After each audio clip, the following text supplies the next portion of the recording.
The first time I met Vanessa Hartwell, I should have known. There was something in her eyes. A calculating coldness that she masked behind perfectly applied makeup, and a smile that never quite reached those steel gray eyes. She stood in the doorway of her pristine suburban home, wearing a cream-colored cashmere sweater that probably cost more than my monthly rent, and I felt immediately underdressed in my simple blue dress. "So you are the girl my Ryan has been telling me about," she said, her voice dripping with false sweetness.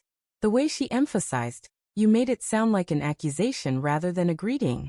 But Ryan was beaming beside me, his arm wrapped protectively around my waist, and I thought I was just being paranoid. How wrong I was. The engagement period should have been magical. Instead, it became a carefully orchestrated campaign of psychological warfare. Vanessa had perfected the art of the backhanded compliment, the subtle dig, the concerned observation that left me questioning myself long after she had delivered it with that saccharine smile. "Oh, Alina, that dress is so unique. I suppose not everyone can pull off vintage," she would say at family gatherings, her voice pitched just loud enough for others to hear, but quiet enough to seem intimate and caring. Or my personal favorite. "Ryan, dear, I hope you are not expecting Alina to cook like your grandmother did. Some people just do not have that natural homemaking instinct." She would pat my hand sympathetically while delivering these verbal daggers, as if she genuinely felt sorry for my apparent inadequacies. But the worst part was how she made me doubt myself. Was my cooking really that terrible? Did I dress inappropriately? Was I somehow not good enough for her precious son? These thoughts would spiral through my mind at 3 in the morning, when sleep eluded me and anxiety gnawed at my chest like a hungry beast. Ryan, bless his naive heart, could not see what was happening. When I tried to tell him about his mother's behavior, he would look at me with those puppy dog brown eyes and say, "Mom, but she loves you, Alina. She told me so herself." He was so desperate to believe that the two most important women in his life could coexist peacefully that he became willfully blind to the truth. The wedding day arrived like a storm I had been watching approach on the horizon, inevitable and terrifying. Vanessa wore white to my wedding. Not ivory, not cream, not champagne, pure bridal white. When I saw her gliding down the aisle in her flowing white gown, looking like she was the one getting married, my stomach dropped to my feet. "She looks beautiful, does she not?" Ryan whispered to me as we stood at the altar, completely oblivious to the significance of his mother's fashion choice. I forced a smile and nodded, but inside I was screaming. This was her declaration of war, and everyone in that church could see it except for my husband-to-be. The reception was a masterclass in subtle sabotage. Vanessa positioned herself at the center of every conversation, regaling our guests with stories of Ryan's childhood, his ex-girlfriends, and how she never thought he would settle down so young. She managed to make herself the star of my wedding while making me feel like an unwelcome guest at my own celebration. But the real torture began after the honeymoon. Ryan and I returned from our 2 weeks in Italy glowing with happiness and full of dreams for our future together. We had rented a small apartment across town. Nothing fancy, but it was ours. I had visions of lazy Sunday mornings, home-cooked dinners, and building a life together brick by brick. Vanessa had other plans. The phone calls started immediately. Every single day, sometimes multiple times a day, she would call Ryan with some urgent matter that required his immediate attention. The garbage disposal at her house was making a strange noise. Could Ryan come fix it? She was feeling dizzy and thought she might be having a medical episode. Could Ryan drive her to the doctor? She had seen a suspicious person in her neighborhood and was too frightened to be alone. Could Ryan spend the night? At first, I tried to be understanding. She was a widow after all. Ryan's father had died 5 years earlier, and I knew she was lonely. But as the weeks turned into months, I began to see the pattern. Every emergency conveniently occurred when Ryan and I had plans together. Every crisis mysteriously resolved itself the moment he arrived at her doorstep. "She needs me, Alina," Ryan would say apologetically as he grabbed his keys for the 3rd time that week. "I am all she has left." The guilt manipulation was exquisite in its cruelty. How could I compete with a grieving widow? How could I ask my husband to abandon his poor, helpless mother? Vanessa had positioned herself as the victim so skillfully that any objection I raised made me look like the villain. But the phone calls were just the beginning. Vanessa began showing up at our apartment unannounced. She would arrive with groceries, claiming she had bought too much food and did not want it to go to waste. But the groceries always came with a lecture about how I was not feeding her son properly, how he looked thin, how he seemed tired all the time. "I brought some of Ryan's favorite casserole," she would announce, bustling into our kitchen without invitation. "The recipe has been in our family for generations. Perhaps you should write it down, dear. Ryan is so used to having it made properly." She would rearrange our furniture when we were not looking, claiming she was just trying to help make the place more welcoming. She would do our laundry, then complain that I was not using the right detergent or folding techniques. She would clean our bathroom and leave passive-aggressive notes about the products we used. Every invasion was framed as assistance, every criticism delivered with a concerned smile. She was slowly, methodically taking over our home and our lives, and Ryan could not, or would not, see it. The breaking point came on a Tuesday evening in November. I had spent all day preparing a special dinner for Ryan's birthday, his favorite meal, complete with homemade dessert and candles. I had taken a half day off work, gone to 3 different stores to find the perfect ingredients, and spent hours in the kitchen making everything from scratch. Ryan was supposed to be home at 6. 6:30 came and went. Then 7. Then 8. I called his phone repeatedly, but it went straight to voicemail. By 9 o'clock, I was alternating between worry and rage, staring at the cold, congealed dinner I had prepared with so much love. He finally walked through the door at 10:15, reeking of his mother's perfume, and carrying a takeout bag from her favorite restaurant. "Sorry, babe," he said casually, as if he had not just destroyed my entire evening. "Mom called with an emergency. She was having chest pains and thought she might be having a heart attack. I had to take her to the hospital, and then the doctor wanted to run some tests, and then she was too shaken up to be alone, so I stayed with her for a while. She is fine now though. Just stress apparently." I stared at him in disbelief. "Today is your birthday, Ryan." He looked genuinely confused for a moment, then glanced at the table set for 2, the cold food, the melted candles. His face crumpled with guilt. "Oh God, Alina, I am so sorry. I completely forgot. Let me heat this up, and we can still." "No," I said quietly. "Just no." That night, lying in bed next to my husband who was already snoring peacefully, I made a decision. I was not going to let Vanessa destroy my marriage without a fight. But I was not going to fight her the way she expected me to. I was not going to scream or make ultimatums or force Ryan to choose between us. I was going to be smarter than that. I was going to document everything. The next morning, I started keeping a detailed record of every phone call, every unannounced visit, every manipulation tactic. I saved text messages, took photos of her helpful rearrangements of our home, and began recording phone conversations when legally possible. I was building a case, gathering evidence like a detective preparing for trial. But Vanessa was not finished with me yet. If anything, my newfound resolve seemed to trigger an escalation in her behavior. The phone calls became more frequent and more dramatic. The emergencies became more elaborate and more time-sensitive. She began inviting Ryan to family events and forgetting to extend the invitation to me. "Oh, did I not mention that Alina was invited too?" she would say with wide-eyed innocence when Ryan arrived alone to yet another family gathering. "I just assumed she would be too busy with work to attend. She seems to prioritize her career over family so much." The isolation was deliberate and devastating. Slowly but surely, I was being written out of the family narrative, erased from the story of Ryan's life like I had never existed at all. But the worst was yet to come. Vanessa began working on Ryan directly, planting seeds of doubt about our marriage with the skill of a master gardener. She would make casual observations about how different I seemed lately, how I appeared to be pulling away from the family, how she was worried about my commitment to the marriage.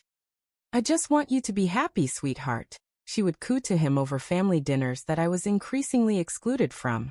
"And if Alina is not making you happy, well, you are still young. You have options." She began inviting eligible young women to these family gatherings, daughters of her friends, nieces of neighbors, anyone who fit her idea of a suitable wife for her son. She would gush about their accomplishments, their beauty, their family backgrounds, always making sure Ryan knew exactly how available and interested they were. Sarah Matthews asked about you again, she would mention casually during their phone calls, making sure I could overhear from the kitchen. She just got promoted to partner at her law firm. Such an accomplished girl. And so beautiful. Those blue eyes of hers are just stunning. She was wondering if you might like to have coffee sometime, just as friends, of course. The psychological warfare was relentless and expertly executed. Every day brought a new assault on my self-esteem, my place in the family, my marriage itself. And through it all, Ryan remained obliviously caught in the middle, unable to see the web of manipulation his mother was weaving around us both. The arguments started small, little disagreements about whose family to visit for holidays, whose opinion mattered more on household decisions, whose feelings were being prioritized. But they grew larger and more frequent, fueled by the constant undercurrent of tension that Vanessa had created. Why do you always assume the worst about my mother? Ryan would demand after another evening ruined by one of her surprise visits. She is just trying to help. She loves us. Does she love us, Ryan? I would shoot back. Or does she love controlling us? When was the last time we had a weekend to ourselves? When was the last time we made a decision without her input? These fights would go in circles, with Ryan defending his mother's intentions, while I tried desperately to make him see what was really happening. But Vanessa had spent 30 years perfecting her hold over her son, and I had only had him for 2. The battle felt impossibly uneven. The final blow came on a cold February evening. I arrived home from work to find our apartment empty, and a note on the kitchen table written in Ryan's familiar handwriting. Alina, I need some space to think about us and our marriage. I am staying with my mother for a while. Please do not contact me until I am ready to talk. Ryan. I read the note 3 times before the words sank in. Then I sank to the floor and cried until I had no tears left. She had won. After months of careful manipulation, psychological warfare, and emotional sabotage, Vanessa had successfully removed me from her son's life. But as I sat on that cold kitchen floor, surrounded by the pieces of my shattered marriage, something inside me hardened into steel. I was not going to give up. I was not going to let her win. And I was certainly not going to let her destroy the man I loved without a fight. The next 3 weeks were the longest of my life. Every day, I waited for Ryan to call, to text, to show some sign that he was coming to his senses. But the silence stretched on, broken only by occasional reports from mutual friends who had seen him at his mother's house, looking increasingly thin and worn down. I used that time wisely. I organized all the evidence I had been collecting, screenshots of text messages, recordings of phone calls, photos of her manipulative behavior. I also did some investigating of my own, reaching out to Ryan's childhood friends, his cousins, anyone who might have witnessed similar patterns of behavior over the years. What I discovered was both heartbreaking and infuriating. Vanessa had done this before. Ryan's previous serious girlfriend had been driven away through similar tactics. His college roommate described her as obsessively controlling, and mentioned several incidents where she had interfered with Ryan's friendships and activities. Even Ryan's father, before his death, had apparently expressed concerns about his wife's possessive behavior toward their son. The pattern was clear, documented, and damning. Vanessa was not a grieving widow trying to maintain a close relationship with her son. She was a manipulative, controlling woman who viewed any threat to her dominance over Ryan as an enemy to be eliminated. After 3 weeks of radio silence, Ryan finally agreed to meet me at a neutral location, a coffee shop downtown where we had had our first official date. He looked terrible when he walked in, like he had not been sleeping or eating properly. His clothes hung loose on his frame, and there were dark circles under his eyes that made him look years older. You look awful, I said softly as he sat down across from me. He attempted a weak smile. Thanks. You look beautiful, Alina. You always do. The conversation that followed was painful and stilted. Ryan seemed genuinely confused about why he had left, unable to articulate exactly what was wrong with our marriage, or why he thought living with his mother would solve anything. He spoke in vague terms about needing clarity and figuring out what he really wanted. But I could hear his mother's words echoing in every sentence. That was when I made my move. Before we talk about what you want, I said, reaching into my purse, I think you need to see what has really been happening. I placed a thick manila folder on the table between us. Ryan looked at it like it might explode. What is that? The truth, I said simply. Everything your mother has done to sabotage our marriage, documented and recorded. I want you to look at it, Ryan. All of it. And then I want you to tell me honestly whether you still think she has your best interests at heart. His face went pale. Alina, I do not think. Look at it, I insisted, pushing the folder toward him. If I am wrong, if I am just a paranoid, jealous wife who cannot handle sharing you with your mother, then the evidence will prove that. But if I am right, if she has been manipulating both of us this entire time, then you owe it to yourself to know the truth. With trembling hands, Ryan opened the folder. The first document was a printed screenshot of a text message conversation between Vanessa and her sister. A conversation I had obtained through a mutual friend who had access to the sister's phone. In it, Vanessa explicitly discussed her plans to get rid of that girl, and how she was going to make Ryan see sense about his mistake of a marriage. I watched the color drain from Ryan's face as he read. Then he turned to the next page, and the next, his expression growing more horrified with each revelation. There were recorded phone conversations where Vanessa coached him on what to say to me during arguments. There were text messages where she offered him money to file for divorce. There were emails to other family members describing me as completely wrong for Ryan and asking for their help in breaking us up. The most damaging piece of evidence was a recorded conversation between Vanessa and her best friend, where she laughingly described her campaign to destroy my marriage as the most fun she had had in years. She talked about me like I was not a person but an obstacle to be removed, a problem to be solved. She actually thinks she can keep my baby boy away from me. Vanessa's voice crackled through the recording. As if some little nobody from nowhere is going to come between me and my son. I have been planning his life since the day he was born, and I am not about to let some random girl ruin everything now. By the time Ryan finished reviewing all the evidence, tears were streaming down his face. He looked up at me with an expression of absolute devastation. My God, Alina. My God. What has she done? What have I done? The apologies came in a flood, for doubting me, for abandoning me, for being so blind to his mother's manipulation. He begged me to forgive him, to give him another chance, to help him figure out how to fix the damage that had been done. That night, Ryan packed his belongings and left his mother's house for good. He did not give her an explanation or a warning. He simply loaded his car while she was at her book club and came home to me. When Vanessa discovered he was gone, the facade finally cracked completely. The phone calls turned into screaming matches. The guilt trips became vicious threats. She showed up at our apartment at all hours, pounding on the door and demanding to be let in. She called my workplace and tried to get me fired. She spread rumors about both of us to anyone who would listen. But it was too late. Ryan had seen behind the mask, and there was no going back. We changed our phone numbers, installed security cameras, and began the long process of healing from the psychological trauma she had inflicted on both of us. We went to counseling, both individually and as a couple. Ryan had to confront the reality that his mother was not the loving, selfless woman he had believed her to be, but rather a manipulative narcissist who had been controlling and damaging him his entire life. It was not an easy process, and there were many nights when he would wake up crying, mourning the mother he thought he had had. For my part, I had to learn to trust again. To believe that Ryan was truly committed to our marriage and would not abandon me the next time his mother launched an attack. I had to rebuild my self-esteem after months of systematic psychological assault. I had to forgive him for the pain he had caused, even though I knew he had been a victim too. Slowly, painfully, we began to heal. We established firm boundaries with his extended family, making it clear that anyone who wanted a relationship with us would have to respect our marriage and our autonomy.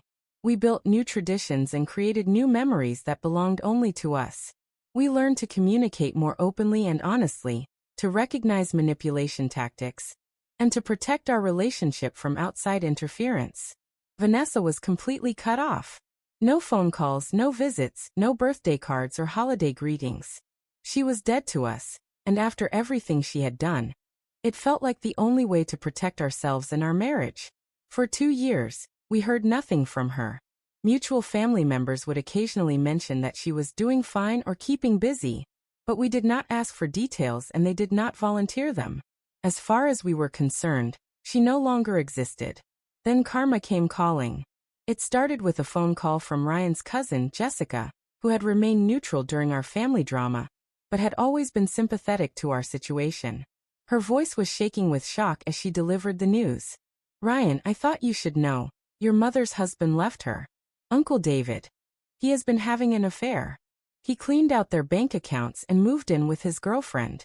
Vanessa is. She is completely devastated." The irony was not lost on either of us. The woman who had dedicated herself to destroying other people's marriages had had her own marriage destroyed in the most humiliating way possible.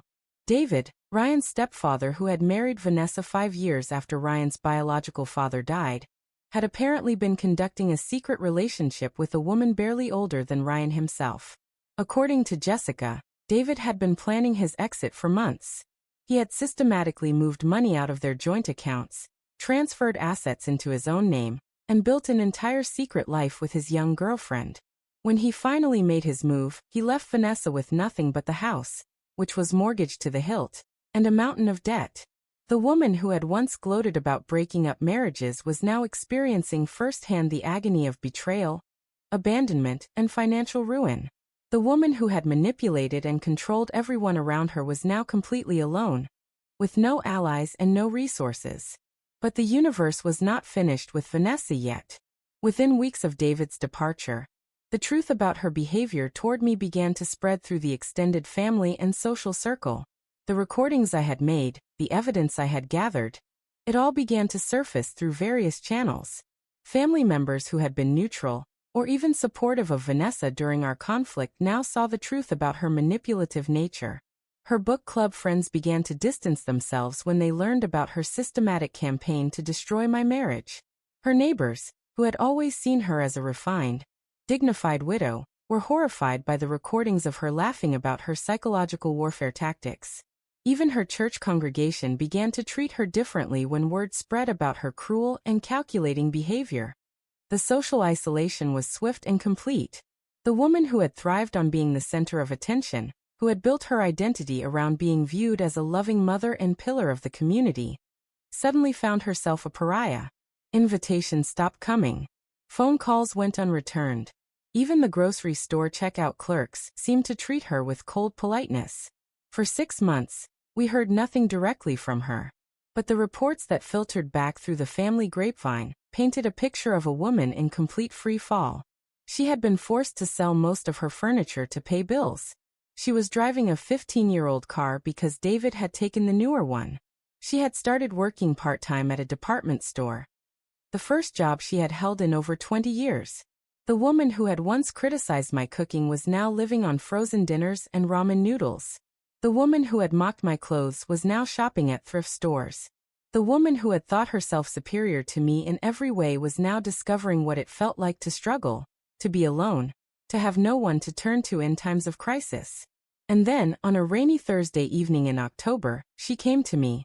I was in the kitchen preparing dinner when I heard the tentative knock on our front door. Ryan was working late, and I was not expecting anyone, so I approached cautiously and peered through the peephole. What I saw took my breath away. Vanessa stood on our doorstep, but she was barely recognizable as the polished, arrogant woman who had once terrorized me. Her hair, once perfectly styled and colored, was now streaked with gray and pulled back in a messy ponytail. Her clothes, a faded sweater and worn jeans, looked like they had come from a discount store. But it was her face that shocked me the most. She looked like she had aged 10 years in the past 12 months. Her skin was sallow and drawn, her eyes were red-rimmed and hollow, and her entire posture screamed defeat. She knocked again, more urgently this time, and I could hear her voice through the door. "Alina? Please. I know you are home. I need to talk to you." Every instinct I had told me to ignore her, to let her stand out there in the rain until she gave up and went away. This woman had tried to destroy my life, had nearly succeeded in ending my marriage, had caused me months of psychological torture. I owed her nothing, but curiosity won out over self-preservation. I opened the door, making sure to keep the chain lock engaged, so there was only a small gap between us. What do you want, Vanessa? The sound of her name seemed to break something inside her. Her carefully maintained composure crumbled, and tears began streaming down her face. Please, she whispered. Please, Alina. I have no one else. No one else will even talk to me. I stared at her through that small gap in the door. This woman who had once seemed so powerful and intimidating, now reduced to begging for my attention. The irony was almost too perfect to believe. Why should I talk to you? I asked coldly. After everything you did to me? To Ryan? To our marriage? She flinched as if I had struck her. I know. I know what I did was wrong. I know I hurt you both terribly. But please. I am desperate. David is, he wants to. She could not seem to finish the sentence, dissolving into sobs instead. Against my better judgment, I found myself unlocking the chain and opening the door wider. Not out of sympathy.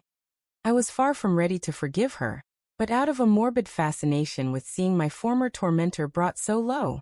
She stepped inside hesitantly, as if she could not quite believe I was letting her in. She looked around our living room, our space that she had once invaded and rearranged at will, like she was seeing it for the first time. It looks really nice, she said softly. You have made it into a real home. The compliment felt strange coming from her lips. Lips that had once delivered nothing but criticism and backhanded insults. I did not respond, just gestured for her to sit on the couch while I remained standing, arms crossed, waiting for her to explain why she was here. David wants a divorce, she finally managed to say. He has served me with papers. He is trying to take the house. He says I have been living beyond my means, that I am financially irresponsible. His lawyer is claiming that I am mentally unstable, that I have been making up stories about family conflicts to gain sympathy. I almost laughed at the bitter irony. The woman who had spent years manipulating and gaslighting others was now being gaslit herself by the man she had trusted. He has turned everyone against me, she continued, her voice barely above a whisper. Our friends, the neighbors, even some of the family members believe his version of events. He is telling people that I am delusional, that I have been causing problems in Ryan's marriage because I am jealous and controlling. The truth, in other words. But hearing it from her own lips, seeing her finally forced to confront the reality of her behavior, was more satisfying than I had ever imagined it could be. He says that if I do not agree to his terms, if I do not give him the house and accept a minimal settlement, he will drag everything out in court. He will bring up all the recordings, all the evidence of what I did to you and Ryan. He says he will make sure everyone knows exactly what kind of person I really am. She looked up at me then, her eyes desperate and pleading. Alina, I know I have no right to ask this. I know what I did to you was unforgivable. But you are the only person who understands what it feels like to have someone systematically try to destroy your marriage. You are the only person who knows what it is like to be manipulated and gaslit, and made to feel like you are going crazy. The audacity of it took my breath away. She was comparing her situation to mine, as if we were both victims of the same kind of abuse, as if she had not been the perpetrator in my case. You want my help, I said slowly, making sure I understood correctly. You want me to help you save your marriage to the man who is doing to you exactly what you tried to do to me. She nodded eagerly, apparently missing the irony entirely. You beat me, Alina. You found a way to expose the truth and save your marriage. You found a way to make people see what was really happening. I thought. I hoped. Maybe you could help me do the same thing. I stared at her for a long moment. This broken woman who had once been my greatest enemy, now sitting in my living room begging for my assistance. The satisfaction I felt was indescribable. Now you know how it feels, I said quietly. To have someone try to take away your happiness.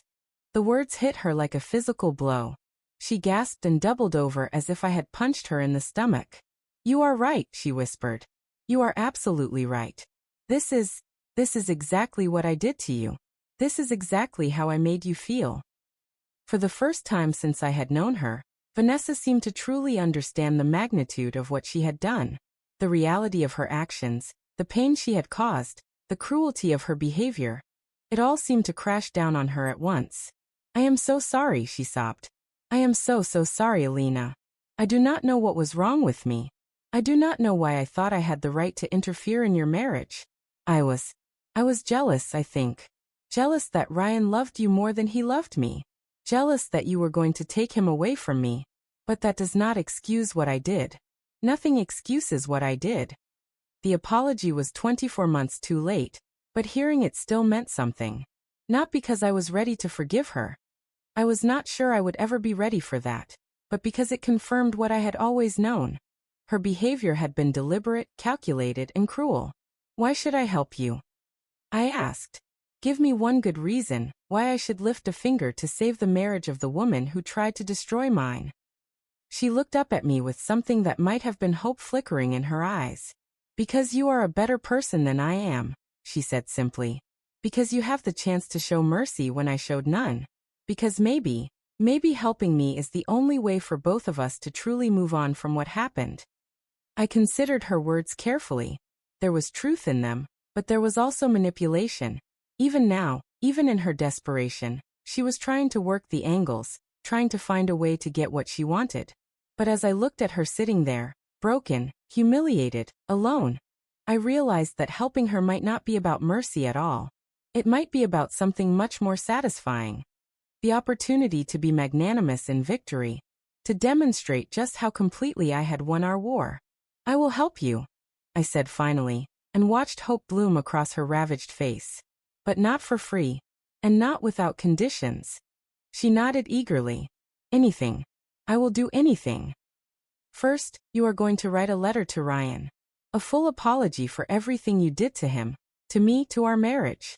You are going to acknowledge that your behavior was wrong, that you manipulated and gaslighted him, that you tried to sabotage our relationship out of jealousy and selfishness.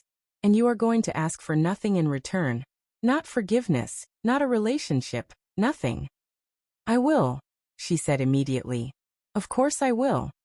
Second, you are going to write similar letters to every family member who witnessed or was affected by your behavior. You are going to take full responsibility for the conflict and make it clear that any problems in our family relationships were caused by your manipulation, not by any failings on Ryan's part or mine. She hesitated for just a moment, her pride clearly warring with her desperation, but then nodded.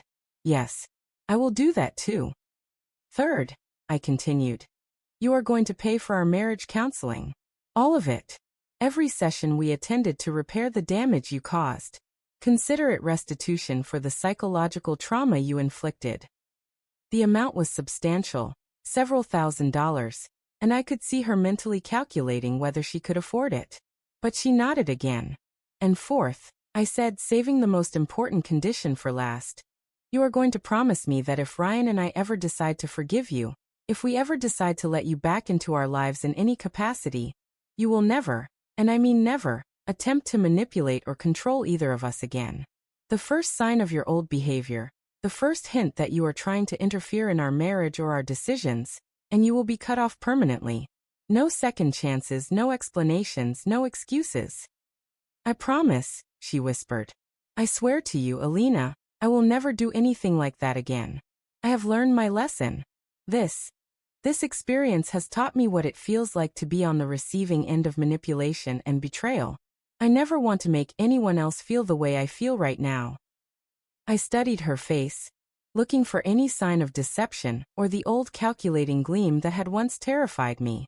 But all I saw was genuine remorse and desperate hope. All right, I said finally. I will help you. But understand this, Vanessa. I am not doing this because I have forgiven you. I am not doing this because we are friends now. I am doing this because sometimes the best revenge is showing someone what grace looks like when they never showed it to you. Over the next several weeks, I helped Vanessa build her case against David's manipulative tactics. The irony was almost too delicious. Using the same investigative skills I had developed to expose her behavior to now expose her husband's betrayal. I taught her how to document conversations, how to preserve evidence, how to recognize gaslighting techniques when they were being used against her. But more than that, I helped her see herself clearly for perhaps the first time in her adult life. During our working sessions, as we pieced together the timeline of David's deception, she would often pause and make observations about her own past behavior. "This is what I did to you, is it not?" she said one evening as we reviewed a particularly cruel text message David had sent her. "I made you question your own sanity, made you feel like you were imagining things that were really happening." "Yes," I replied simply. "That is exactly what you did." She would cry then, deep wrenching sobs that seemed to come from a place of genuine understanding and regret. Watching her confront the reality of her actions was both satisfying and oddly heartbreaking. The woman I had hated for so long was finally seeing herself as others had seen her, and the revelation was destroying her. The legal battle with David was vicious and protracted. He had underestimated his wife's intelligence and resourcefulness, traits that had made her such a formidable enemy when turned against me, but now served her well in defending herself.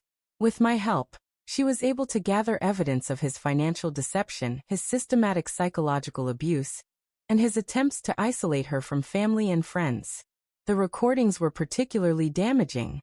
David, like Vanessa before him, had gotten careless in his arrogance. He had said things on tape that revealed the calculated nature of his manipulation, the deliberate cruelty of his actions, and his complete lack of remorse for the pain he was causing. When the case finally went to court, the judge was not sympathetic to David's claims that Vanessa was mentally unstable or financially irresponsible. The evidence painted a clear picture of a man who had systematically abused and manipulated his wife while planning his escape with a younger woman.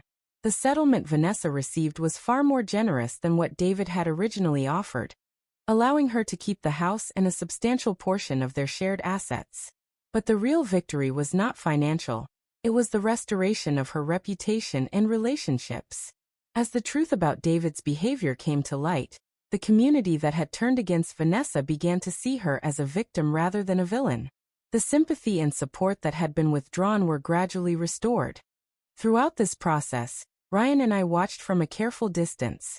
He had read his mother's apology letter, a 20-page document that laid bare her manipulation tactics and took full responsibility for her actions, and had been moved to tears by her apparent transformation. But we were both wary of trusting too quickly, too completely. "Do you think she has really changed?" he asked me one night as we lay in bed discussing the latest developments in her legal case. "I think she has learned what it feels like to be powerless," I replied. "Whether that translates into permanent change remains to be seen." The true test came after her divorce was finalized, and she was no longer in crisis mode. Would she revert to her old patterns of behavior, or had the experience of being manipulated and betrayed truly transformed her understanding of herself and others? For months, she maintained respectful boundaries. She sent us occasional updates on her life, a new job, a small apartment she had rented, a support group she had joined for people recovering from emotional abuse, but she never pushed for more contact than we were comfortable with. She sent birthday cards with simple, heartfelt messages that contained no guilt trips or manipulation tactics. She remembered our wedding anniversary and sent flowers with a note that simply said, "Wishing you continued happiness together." Slowly, very slowly, we began to allow her back into our lives in small, controlled doses. A brief coffee meeting on neutral ground, a short phone call to share news about a family member's health, an invitation to a large family gathering where she would be one face among many, not the center of attention. Each interaction was carefully observed and analyzed. Was she respecting our boundaries? Was she attempting to manipulate the conversation or the situation? Was she showing genuine interest in our well-being without trying to insert herself into our decisions? To my amazement, she passed every test. The woman who had once been unable to resist offering unsolicited advice about everything from my career choices to my hairstyle, now listened more than she spoke. The woman who had once invited herself into our home and rearranged our furniture now waited to be invited and respected our space completely. The transformation was so complete that sometimes I wondered if this was just a more sophisticated form of manipulation, a long game designed to lull us into trusting her again. But as months turned into years, and her behavior remained consistently respectful and self-aware, I began to believe that her change was genuine. The final proof came 3 years after that rainy night when she had appeared on our doorstep. Ryan and I had decided to start trying for a baby, and after several months of unsuccessful attempts, We discovered that I had some fertility issues that would make conception difficult, but not impossible. The old Vanessa would have seen this as an opportunity to insert herself into our lives, to offer advice and opinions, and to make our reproductive choices about her needs and desires. She would have pushed for expensive treatments, demanded to be involved in medical appointments, and made predictions about what kind of grandparent she would be. Instead, when we finally shared the news with her, she simply said, "I am sorry you are going through this difficult time. Please know that I am here if you need any kind of support, but I will not intrude unless you ask me to."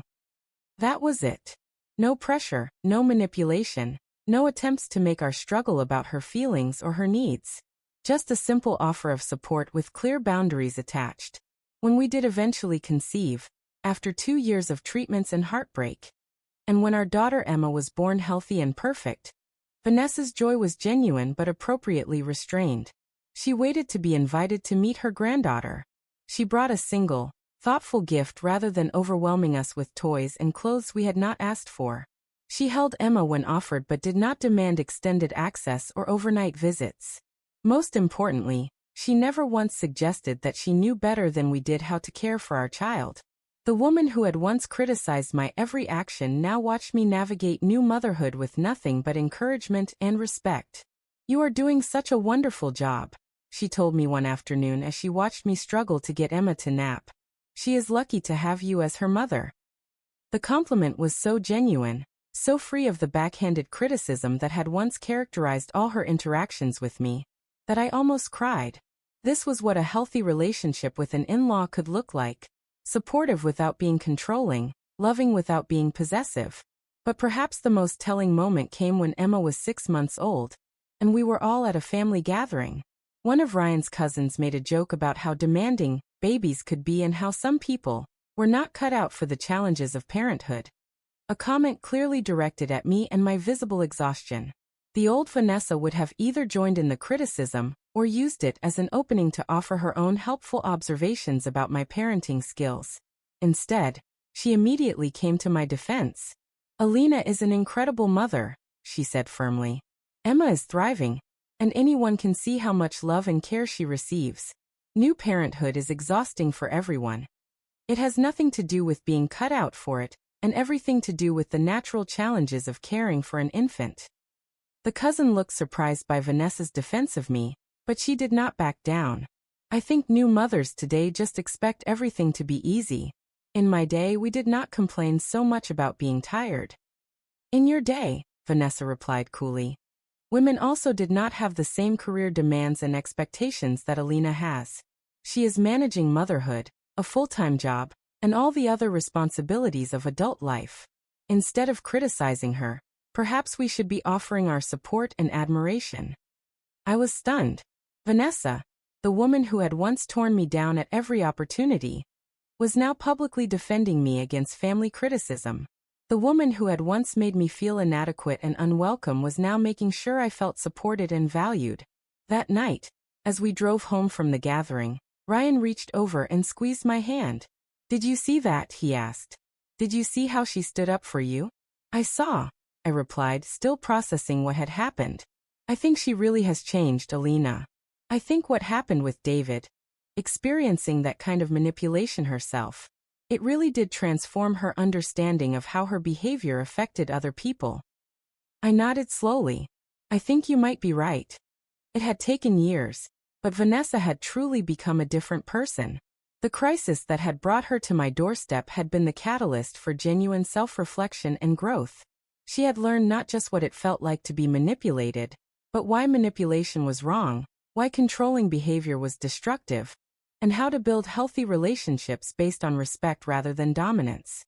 As I sit here now, writing this story 5 years after that first confrontation, I can honestly say that Vanessa has become one of my strongest supporters. She babysits Emma when we need a date night, but never oversteps boundaries about discipline or routines. She offers advice when asked but never insists that her way is the only way. She has built her own independent life while maintaining appropriate connections to our family. Most remarkably, she has used her experience to help other women recognize and escape manipulative relationships. She volunteers at a domestic violence shelter, and leads support groups for people recovering from emotional abuse. She has turned her painful experience into a source of healing and support for others. The woman who once tried to destroy my marriage has become someone I genuinely respect and, in many ways, consider a friend. Not because I have forgotten what she did. I will never forget. But because she has shown me that people can change, that redemption is possible, and that sometimes the most unlikely relationships can become sources of strength and support. But I would be lying if I said there was not still a part of me that finds deep satisfaction in how completely our roles have reversed. The woman who once looked down on me, who thought herself superior in every way, now looks up to me. She seeks my advice on major life decisions. She values my opinion on everything from career choices to dating prospects. She has acknowledged, both privately and publicly, that I saved her life when I helped her fight David's manipulation. The ultimate revenge was not screaming or slamming doors or cutting her out of our lives forever. The ultimate revenge was becoming the person she needed most when she had nowhere else to turn. The ultimate revenge was showing her what grace looked like when she had never shown it to me. The ultimate revenge was winning so completely that I could afford to be generous in victory. Today, when people ask me about forgiveness and redemption, about whether people can really change, I tell them about Vanessa. I tell them that transformation is possible, but that it usually requires a profound crisis, a complete shattering of the old self, and years of consistent effort to build something new. I tell them that I did not forgive Vanessa because she deserved it. She did not. I forgave her because holding on to that anger was poisoning my own happiness, and because watching her genuine transformation became more satisfying than nursing my grudges. But most of all, I tell them that sometimes the best revenge is not revenge at all. Sometimes the best revenge is success, happiness, and the quiet confidence that comes from knowing you have won so completely that you can afford to be magnanimous to your former enemies. Vanessa tried to destroy my marriage, but she failed. She tried to isolate me from my family, but she failed. She tried to make me doubt myself and my worth, but she failed. Instead, she made me stronger, more resilient, and more appreciative of the love I have with Ryan. And when karma finally came for her, when she found herself alone and desperate and broken, I was there. Not as her victim anymore, but as her salvation. Not because she deserved it, but because I chose to be the bigger person. Not because I had forgotten what she did, but because I had moved so far beyond it that helping her became just another way of proving how completely I had won. That is the real story of my relationship with my mother-in-law. Not a tale of perfect redemption or instant forgiveness, but a complex journey through manipulation, revenge, karma, and ultimately, a kind of peace that I never thought would be possible. And now, as I watch Emma playing with her grandmother, the same woman who once tried to drive me away, I am reminded that sometimes the most unlikely stories have the most satisfying endings. Sometimes the people who hurt us most deeply become the ones who teach us the most about resilience, forgiveness, and the power of choosing grace over grudges. Sometimes, if you are patient enough and strong enough, you get to watch your greatest enemy become your most unlikely ally. And sometimes, that transformation is the sweetest victory of all. Thank you for watching our story unfold. If you enjoyed this tale of revenge, karma, and unexpected redemption, please subscribe to our channel for more incredible true stories that will shock, inspire, and remind you that truth really is stranger than fiction. Hit the notification bell so you never miss our latest uploads, and share this video with anyone who needs to be reminded that sometimes, the best revenge is simply living well. Your support means everything to us, and we cannot wait to bring you more unbelievable stories from real life. Subscribe now, and join our community of viewers who believe that every story deserves to be told.